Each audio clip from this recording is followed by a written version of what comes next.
Okay, so welcome back to the channel, Tamers.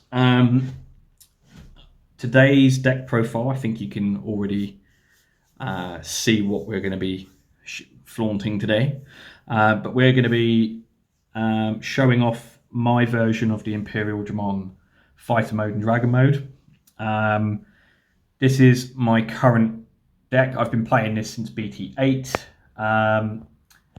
And I just think it's amazing. I've always had great fun with this deck, and I often tweak it to try and keep up with the next set, the set that keeps coming out. And this is my take on how to keep up with BT14. So I will be starting with the eggs, which I run a 5 of. Now, I run 4 of the Demi-Vmons from BT3, and I run a 1 of the Bukamon from BT14. I've never had any issues in terms of the egg. I've always played the BT3 Demi-Vmon. I mean, if you really wanted to and you want to change it to something else, you could possibly run in the Wanyamon, but I think that one's from BT11. I'm pretty sure it is, or BT10. Alternatively, I mean, you could run a 4 of a Buka until it gets restricted. But that's completely up to you. I just think running, I always prefer to draw power, so having this Demi-Vmon is just ideal. The Bukamon I run a 1 of just because its effect is funny. I could be swinging with a level 3, just any generic level 3 with jamming, and making a check out of my opponent's security stack. So I just think I'm not surprised to see why it's been restricted. But I definitely run a 1 of just to make sure that I can have jamming, especially if I start bricking, blue level 4s. So then I don't have the inherited anyway. But that's my eggs. Next up, we'll take a look at the rookies. Now I run just 12 of, nothing fancy.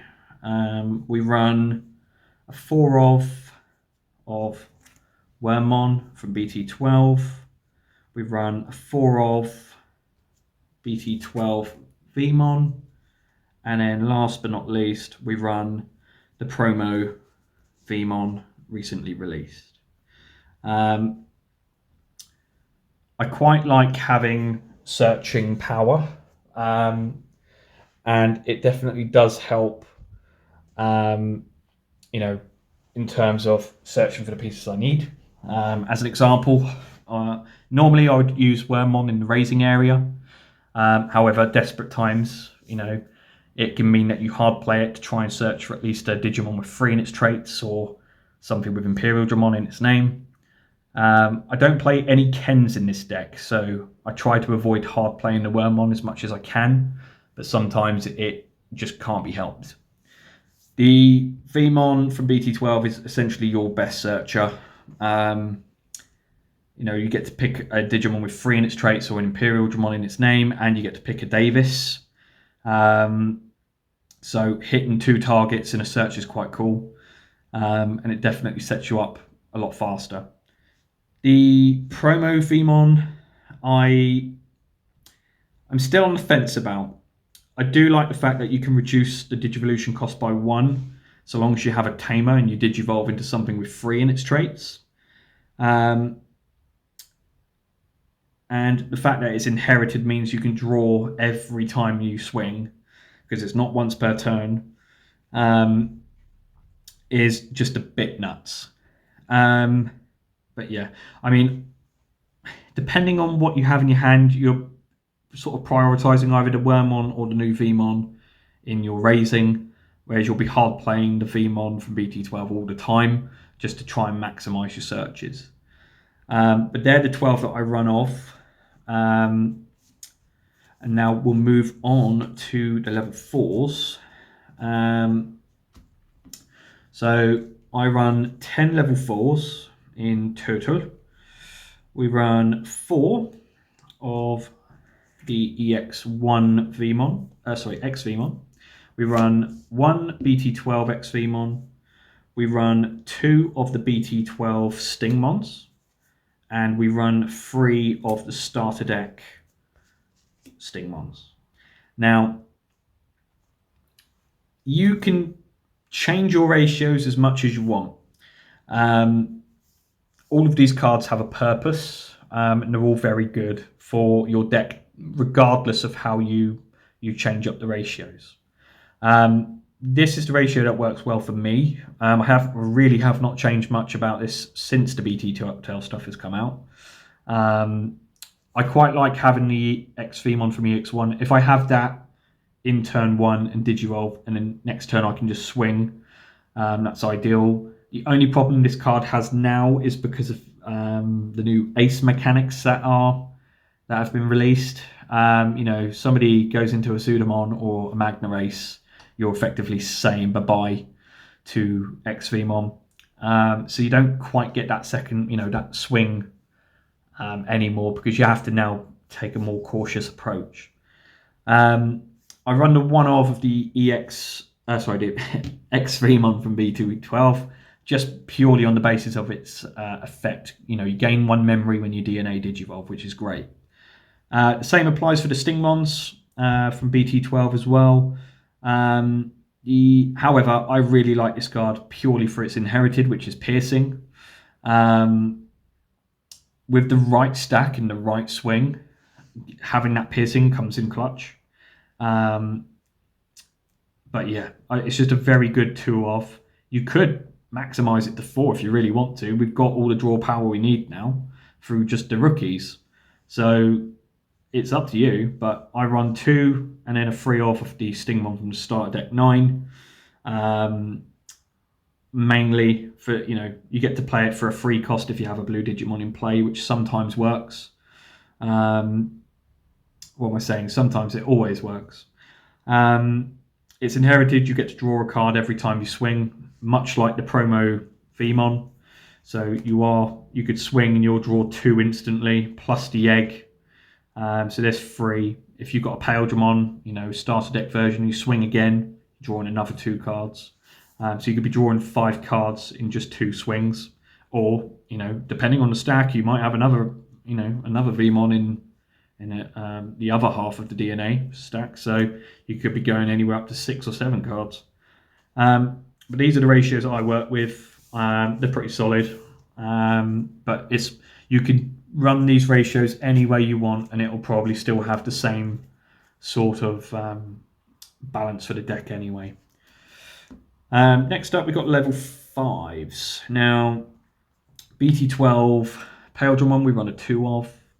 We run a 2-of for the Dino Beamon from BT12 as well. We run 3 of the starter deck Imperialdramon, and then a nice little tech option, we run 1 of the EX1 Imperialdramons. The aim of this deck is to DNA Digivolve. So I would run 8 DNA Digimon if I could.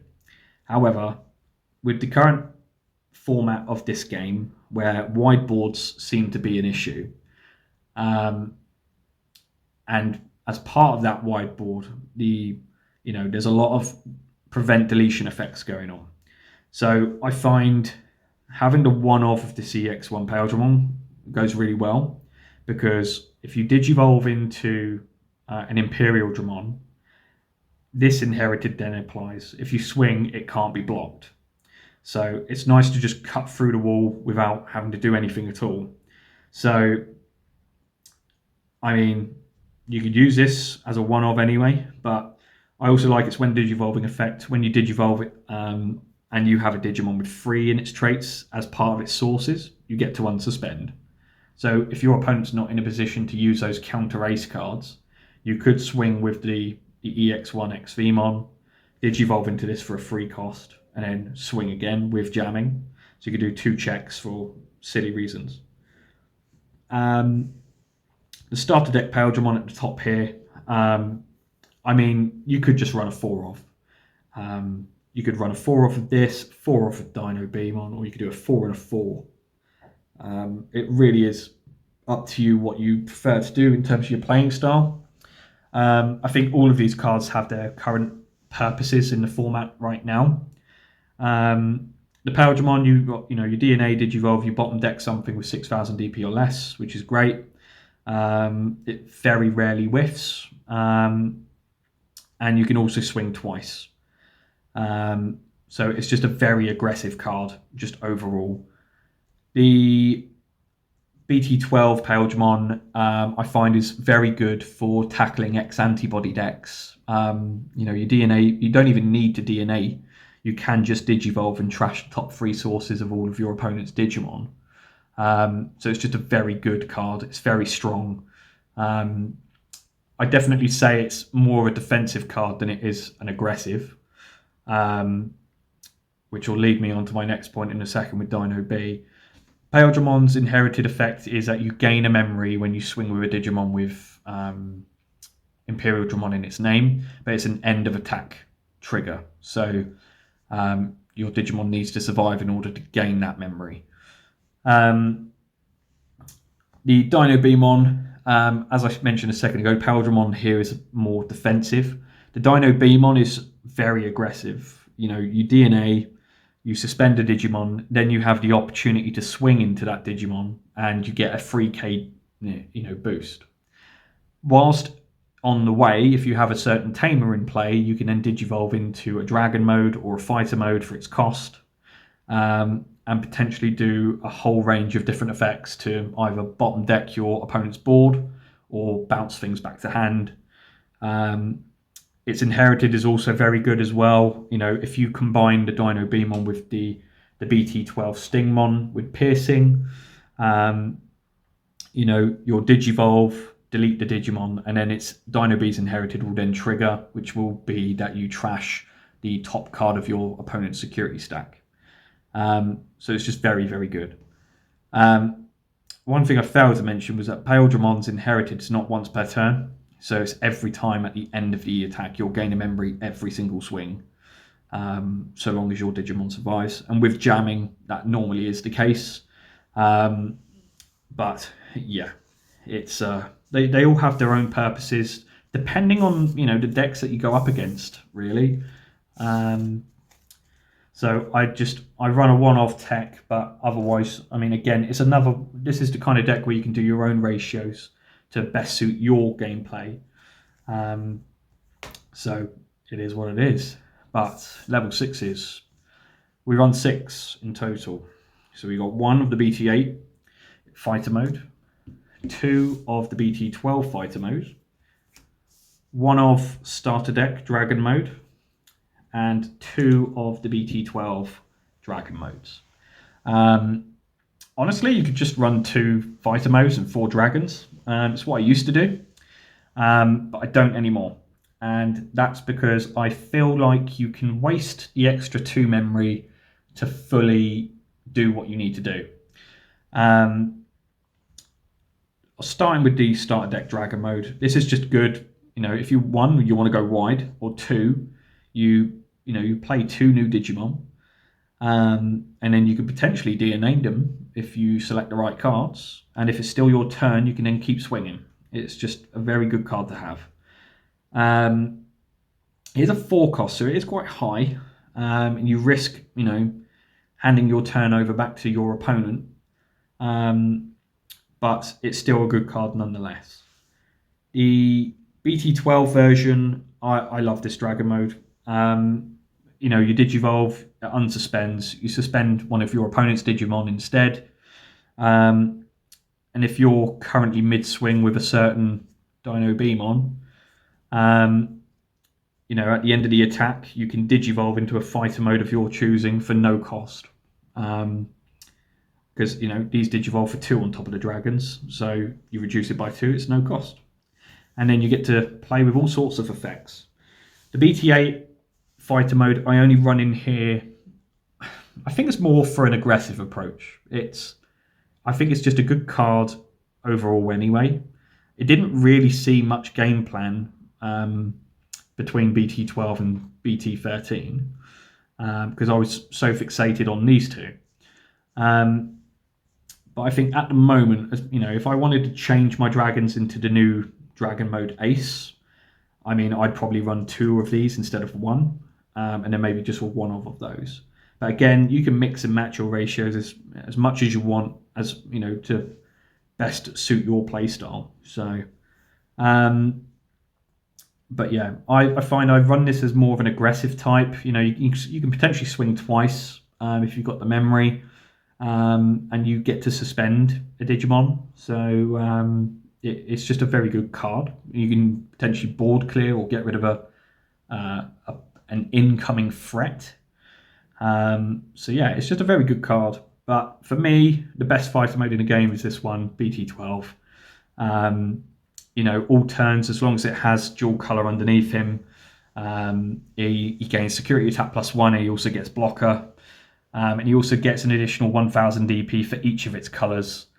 So it's going to really go bananas when BT16 comes out. And you know, we've got a new blue and red Themon. We've got a blue and it's a green and purple Stingmon. You've got a blue and red X-Themon. It's just going to really go nuts. It'll probably turn into a 17 or 18k blocker. So when Digivolving effect though is, you know, why I love this card. You Digivolve on top of a dragon mode. Realistically, you want to be doing that. You'll then suspend all of your opponent's Digimon with no sources. You'll then return one of your dragons back to hand, as long as it's underneath him. And then you'll bottom deck someone's whole board. It's essentially fighter mode's been mixed with Gigadeath, and it's just fantastic. It's the only reason why I don't play the Ace card, the Dragon Mode Ace. I don't get on with that card anyway. I don't think it's actually that strong. I get you can play a Tamer for free, and I get you can play a Digimon with 4000 DP or less for free if you choose one or the other, if you suspend and unsuspend. But for me, I think by that point, as when you're a level 6, you shouldn't be having, you shouldn't have an effect to play a Tamer for free. That, most other decks get that in level 4s, Greymon, Tyrannomon, So I don't agree with the level 6 Dragon Ace, but I am very much looking forward to the new Fighter Mode Ace in BT16, and the new Dragon Mode in BT16 as well, which I'm sure all of this is going to change again. But these are the 6 that I run, for now at least. Next up, we got our level 7s. Now, you're all probably going to expect Omnimon Blitz. Well, I assure you that's not the case. We play 1 Defx and we play 1 Quartz. You're all probably thinking, oh, well, none of your searchers actually search for these 2 cards. Well, you are correct. However, with the deck profile that we've revealed so far, how many times are we drawing cards? We're drawing anywhere between 5 to 7 cards, depending on the stack and depending on the turn, depending on what you're going up against. But you're going to be drawing into these so often more so than bottom decking them, or trashing them, etc. These 2 cards are just a must. They're not built for this deck, but they are built for the current format. Wide boards are the new thing. D-Brigade is all over it. It's winning competitions left, right, and centre. And it's the kind of deck that is just genuinely a pain in the arse to beat. Play a Defx. Wipe their board. Do it.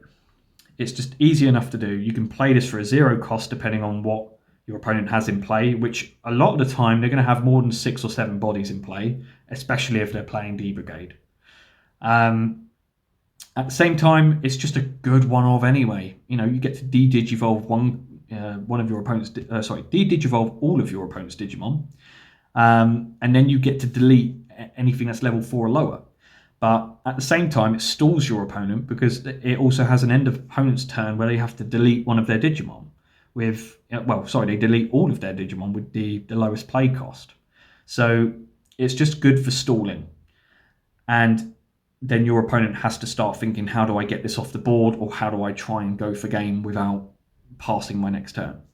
So it's just a good one-off. The Quartzmon, I just think is hilarious. I love this card. You Digivolve, you suspend everything on the board, you gain a memory for each 2 cards that are suspended in play on both your side and your opponent's side in play. And when you attack as well, you get to suspend one of your opponent's Digimon or Tamers. and you get to trash the top card of their security stack for every 5 suspended cards in play. So it's just, I love it. I love that card. And especially if you're going to get up against a wide board as well, you're basically going to play this, Digivolve into it for 0 cost, or in fact gain memory. You never know, and you could potentially be swinging for game with this, just because of the amount of bodies that's on board anyway. So whilst you could run an Omnimon, and you will, you'll probably draw into that as well, because let's face it, none of the searchers in this deck will search for that either. But it's not going to be very often where you'll be able to use Omnimon now to swing for game with the format the way it is. There's just too much in terms of blocking. There's too much in terms of preventing deletion effects. So I just really think at the moment these two are kind of a must. This just makes the deck overall a lot stronger. And if anything, more entertaining as well. Like I said, this is just a fun card to play, but this is just funny if you're playing it for 0 cost. But they're the level 7s I run. Next up, we've got the Tamers, and we run 6 of, and 2 of each. We got 2 of the BT12 Davis, 2 of the new promo Davis, and 2 of the BT3 Davis. Starting with the BT3, this is just a staple card for this deck. Now, if you wanted to run a green base, you could probably get away with using the BT3 Ken. But this is more for search power, whereas the Ken is more for memory gain if you delete Digimon. So it really, you could build a green base. I don't think there's any harm in it. From what I'm seeing currently in Japan, like most of the deck lineups are green base now. It just seems to be a lot more, well, it's just easier to play and it's a lot stronger.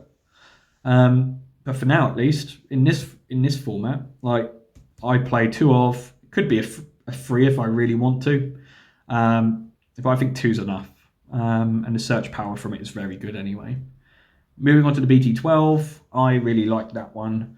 I just appreciate the aggressiveness of that tamer. You swing with a 2 color blue and green Digimon. You suspend this tamer, and then you can Digivolve into an Imperialdramon for its cost, and then utilize however many effects that it comes with.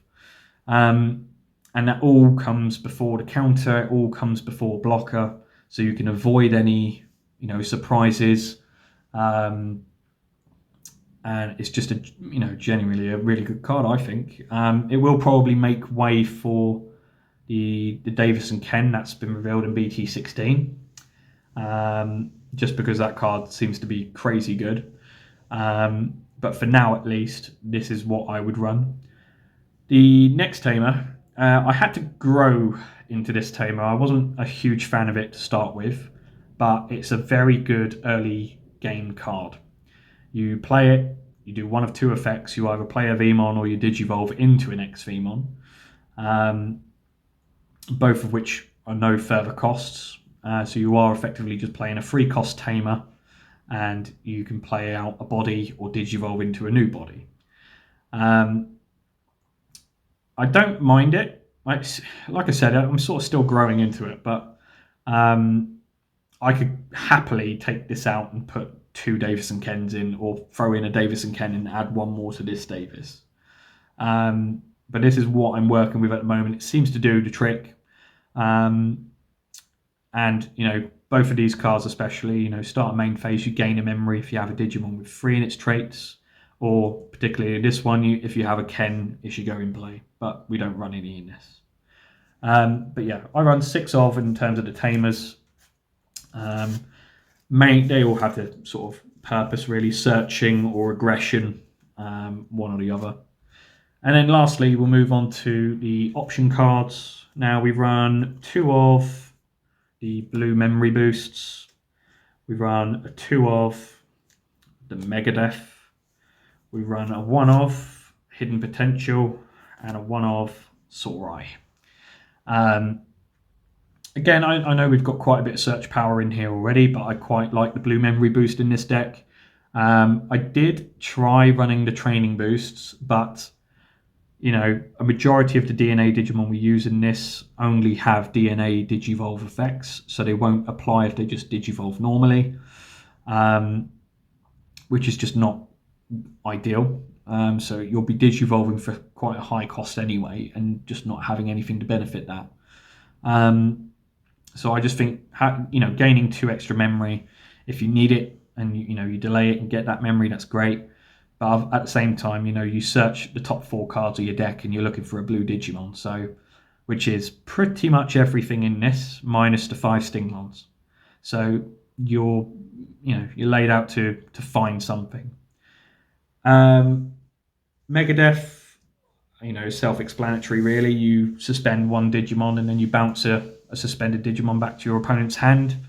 I like this card currently. I somewhat feel like I should throw a Gigadef in here, but you know, I've never ever had an opportunity to play Gigadef, and if it does come up, it's always normally too late. The Megadef is just a really good staple card for this deck.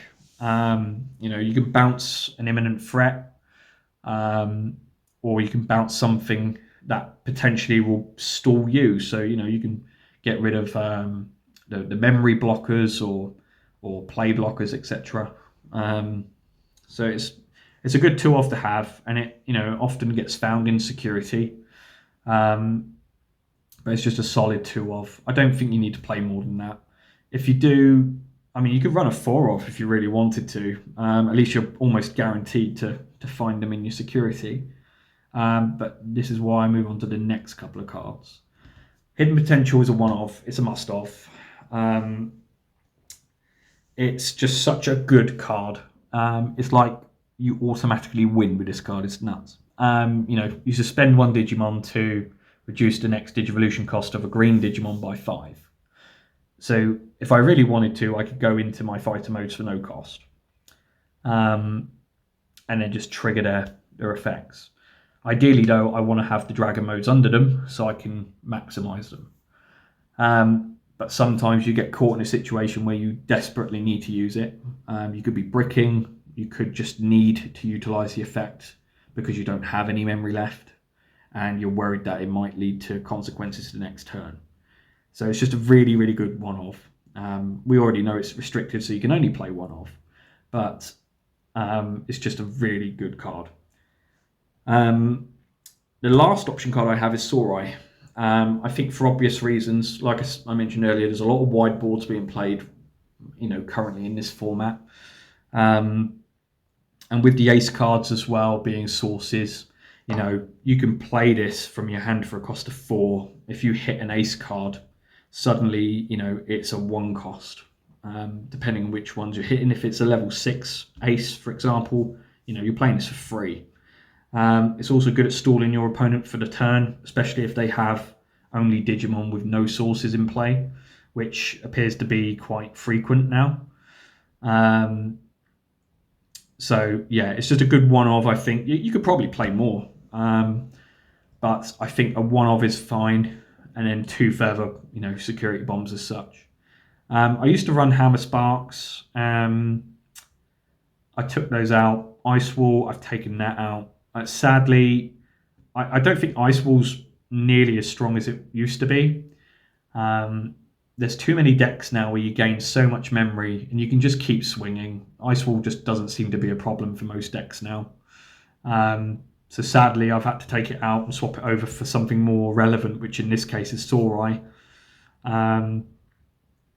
But yeah, I mean, you can swap out the Megadeths for Gigadeths, but it's up to you. I still just don't think the Gigadeths are relevant at the moment. They're just too high cost of a card, and you don't really get the opportunity to maximize its effect. These are the options I run with. It seems to work well. And, you know, I've only played in 1 store tournament so far with this, and I came second, only losing to Blue Flare.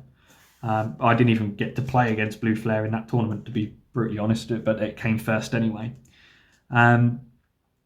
But this is my deck profile for Imperialdramon. I'm often told I play this deck quite strong. I think that's just because I've been playing this deck for a long time. But I have the most fun playing this most of the time. Um, and you know, there are times where you go up against meta decks, but this is the kind of deck that wants to challenge them. And I enjoy. If I beat a meta deck with this, the satisfaction comes across a whole lot more. Um, but I play this just for fun anyway. I love this game. I love the community, and just overall, playing this deck for me, it suits the play styles I like playing. And when the effects all pop off, it's entertaining. It's fun to watch. So yeah, but I mean, I hope you enjoyed the video.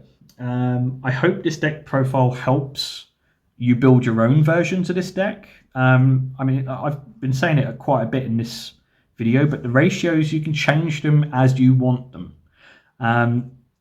Everyone's got a different deck profile for this specific deck. Everyone has a different strategy to playing it. But this is how I play it. And it seems to work wonders for me. So I hope it works wonders for you. I hope it gives you some ideas. Maybe it might, pique your interest and throw in some of the cards you've seen here, just as a one-off. Death X, Quartzmon, do it. But yeah, well, thank you very much for watching. And we'll probably see you all again in a couple of weeks when we record some more either casual gameplay or store tournament matchups. But yeah, we'll soon see. But I'll catch you in the next one. Please like and subscribe.